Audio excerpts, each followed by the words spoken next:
So yan guys, malalabas na natin. Sana safe yung paglabas niya para walang damage. Okay guys, laki.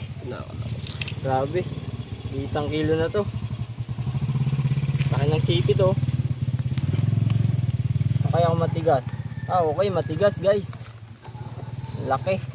Sobrang swerte bibihira lang makahuli nito sa laot namin. Guys, ang dami nating huling alimango galing sa pang-alimasag na bobo trap. So guys, dami ang lalaki nila ito mag-ano to 1 kilo na. Ito mga kalahati. Ayan guys, ito mga na to 0.8 natin tali